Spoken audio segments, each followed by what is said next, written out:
Lawyers and accountants across the country may be whipping out their calculators on word that Mel Gibson and his wife Robin have filed for divorce. There is no prenup, and there is a lot of money at stake.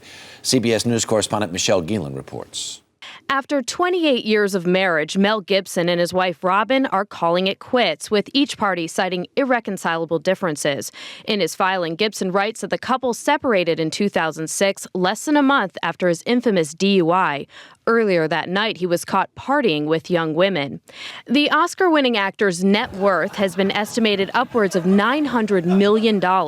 In 2004, Gibson topped Forbes' celebrity rich list, propelled by the movie The Passion of the Christ. Among his reported assets, an entire island in Fiji that he bought for $9 million, and a 400-acre ranch in Costa Rica purchased at $26 million.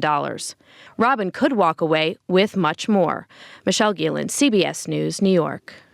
CBS News legal analyst Lisa Bloom is back to talk about the big bucks at stake. No prenup. Isn't that amazing? Yeah. Because this is a marriage from 1980, a long marriage, 29 years, so much money's at stake. And they were married before he had any money. Well, that's right. And so here's what the divorce court does. It's going to take all of the assets earned during the marriage, which is all of his wealth, marshal it all together, and then divide it roughly in half because there is no prenup. It's a kind of a marriage. It's a California thing, right? Yeah, well, that's most states. That's how they do it. It's called different things, equitable distribution in some states, community property in California, but it's essentially the same thing. And if he's worth as much as they say, some people say he's worth $900 million. Right.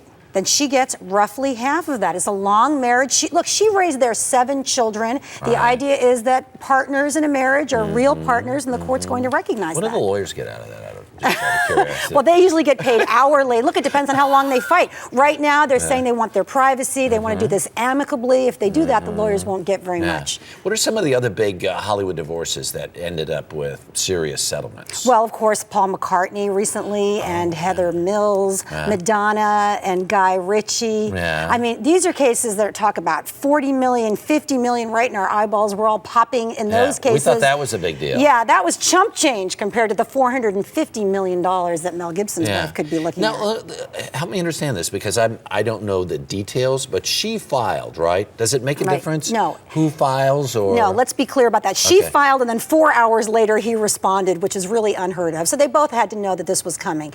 And they were separated apparently for the last couple of years, at least according to Mel Gibson. So the last couple of years since the separation, his money is his money. That's all going to be just his after the separation. There you go. Except for the stuff that gets raked over to the side. Exactly. There's so much of it. Exactly, right. With little snowplows, they're moving all over. And it doesn't matter if one of them had an affair or if one of them had 10 affairs. This is a no-fault state, It's a no-fault California. state. Okay. 50-50. All right, Lisa, thanks so much. Thanks.